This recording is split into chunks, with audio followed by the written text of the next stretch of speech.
Olá, salve, salve minha gente. Vamos falar aqui de representações, como aplicar, para que servem expressões algébricas. Na maioria das vezes, as expressões algébricas servem para representar fórmulas. Por exemplo, eu quero aplicar uma expressão algébrica aqui para representar a área de um quadrado qualquer. Então, essa figura aqui é um quadrado, pessoal. Por que é um quadrado? Os quatro lados têm as mesmas medidas.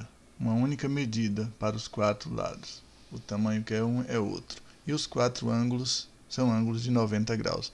Daí o nome de a figura ser, daí essa figura geométrica ser um quadrado. Todo quadrado também é retângulo, mas nem todo retângulo é um quadrado. Às vezes quando a gente pergunta o que você tem aí, quando a gente pergunta para as pessoas que exemplificam um quadrado, eles geralmente mostram a porta, a capa do caderno, a janela, enquanto na verdade essas figuras, na maioria delas, são retângulos, mas não são quadrados, né? Então aqui as expressões algébricas servem para representar aquilo que a gente consegue abstrair. Então a gente colocando a fórmula da área de um quadrado, ela serve para todos os quadrados. O que vai variar é o tamanho da medida do lado. É a medida de cada lado que varia de um quadrado para outro. Tranquilo? Vejamos. Aqui eu vou chamar cada lado de x. Na maioria das vezes a gente chama isso aqui de L, L de lado. Ou então é 1 metro, 2 metros, 3 centímetros, 4 centímetros, 5 centímetros. Mas aí perderia o nosso foco. E o nosso foco aqui é representar a área de uma figura geométrica através de uma expressão algébrica. Se eu quero falar da área desse quadrado, eu sei que a área de um quadrado é lado vezes lado. Como cada lado aqui mede x, basta multiplicar um pelo outro. Eu não vou botar o lado aqui 4 vezes não, porque essa figura tem duas dimensões, base e altura, comprimento e largura. Então é só lado vezes lado. Como cada lado aqui é x, eu coloquei x vezes x. E como aqui é 1, no expoente aqui é 1, 1 mais 1, 2. A fórmula da área do quadrado é L elevado ao quadrado, ou então, nesse caso, é x elevado ao quadrado. Aqui nós estamos aplicando expressões algébricas para representá-la.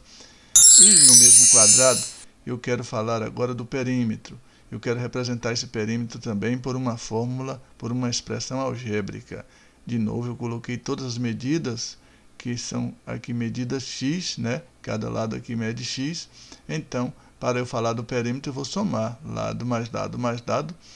Todos os lados têm a mesma medida, que é a medida x. Aqui, como são lados semelhantes, monômios semelhantes, a gente soma 1 mais 1, 2, mais 1, 3, mais 1, 4. Portanto, a fórmula que representa o perímetro de um quadrado é 4 vezes o lado. Se o lado for 2, vai ser 8. Se o lado for 5, vai ser 20. Se o lado for 4, vai ser 16. E assim por diante. O que faz a diferença é o valor de x.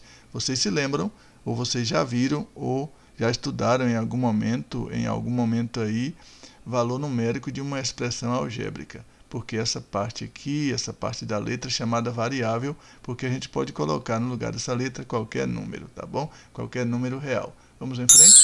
Vamos ver aqui agora, perímetro de um retângulo qualquer.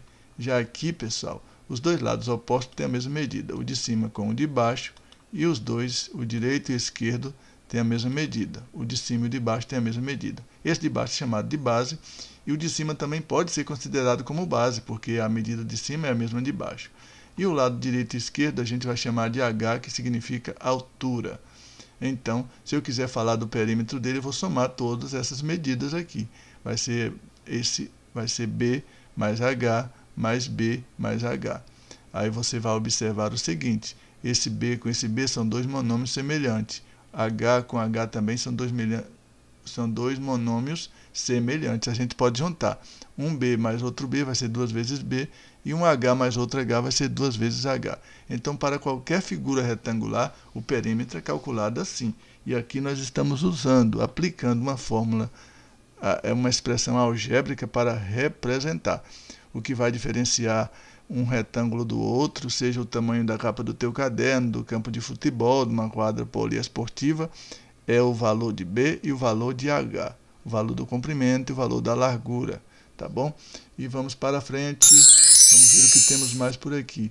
E se eu quiser representar a área de um retângulo qualquer, seja a área de um campo de futebol, de uma quadra, de uma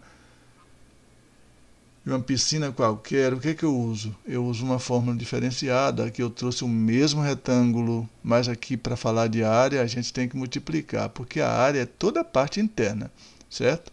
E o perímetro é só essa partezinha, essa linhazinha mais preta que eu estou passando aqui, o cursor amarelo em cima, né? Mas a área não, a área é toda a parte em verde. Então eu multiplico aqui somente a base vezes a altura e eu vou encontrar toda a parte em verde desse retângulo. Então a área vai ser base vezes a altura, a área vai ser BH. Bastou apagar o ponto e já está multiplicado. Toda vez que você vê duas letras enfileiradas na mesma linha, isto é uma multiplicação. Quando você ver uma sobre a outra, isso significa razão ou divisão. Vamos em frente? Entendendo até aí? Espero que sim. Vamos para lá, vamos para cá, vamos para lá, vamos para cá. E eu quero representar agora o perímetro de uma circunferência por uma expressão algébrica. Aqui é uma circunferência de centro de origem O, de raio R. A circunferência é só esse círculo, círculo não, circunferência mesmo. É só essa por onde passa essa curva vermelha. Circunferência é um conjunto de pontos equidistantes de um ponto central chamado origem, chamado centro. E o segmento que liga o centro a um ponto qualquer dessa circunferência chamado de raio. Aqui tem muitos e muitos raios, infinitos raios aqui nessa circunferência. E para eu saber quanto mede essa partezinha vermelha de fora, eu vou usar uma fórmula, que é 2 vezes π vezes o raio. O valor do π, pessoal, é aproximadamente 3,14. Em outros momentos a gente já falou sobre isso, espero que vocês tenham visto os outros vídeos que falam sobre isso, né? Então, 2 vezes π são duas constantes que a gente vai colocar toda vez que for calcular. O que vai fazer o diferencial aqui é o tamanho do raio de cada uma das circunferências. Seja uma tampinha de panela, uma tampinha de refrigerante, ou a circunferência da Terra. O que varia, essa parte aqui é comum, toda a fórmula é comum, o que vai variar é o tamanho do raio, certo? E aqui vai ser sempre 2, e aqui no lugar deste π vai ser sempre 3,14, como está aqui, tá bom? Vamos para frente, e aqui depois que a gente apaga os pontos, a multiplicação está encerrada, porque aqui tem letras e números, a gente não pode terminar, porque o número e a letra vai ficar número e letra sempre. É só botar o número na frente das letras, tá bom? Vamos ver o que temos mais. Aqui a gente tem o volume. Volume, pessoal, o volume de um cubo é tudo que vai preencher esse cara aqui. Aqui nós só temos os esboços, só o contorno. Essa parte de vermelha é só o contorno. O volume é toda a parte interna dele, galera. Toda a parte interna. Quando a gente encher ele para ele ficar certinho aqui pela boca. Tá vendo onde está passando o amarelinho aqui? Aí é o volume. Toda a parte interna dele é o volume, a capacidade. O volume de um cubo é medida de capacidade.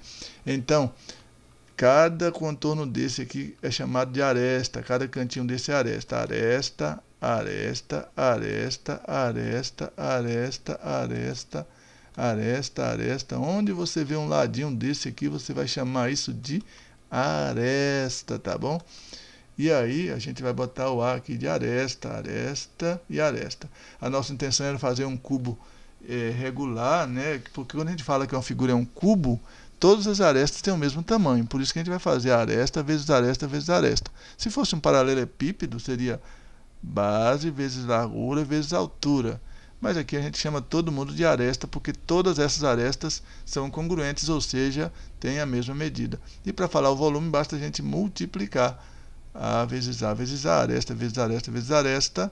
Aqui tem 1 no expoente, aqui tem 1 no expoente, aqui também tem 1 no expoente. Somando 1 mais 1, 2 mais 1, 3. A fórmula do volume do cubo vai ser A elevado a 3. A gente considera só essa parte porque estamos falando de expressão algébrica e não de uma equação. Se eu colocar volume igual a A vezes A elevado ao cubo, aí eu estou falando de uma equação e aí perde o nosso sentido aqui, o sentido do nosso vídeo, que é esclarecer em que momentos a gente aplica fórmulas algébricas, tá bom? Expressões algébricas para representar figuras geométricas, planas, espaciais, etc e tal, tá bom? Espero que vocês tenham entendido e fiquem todos com Deus. Um forte abraço a todos.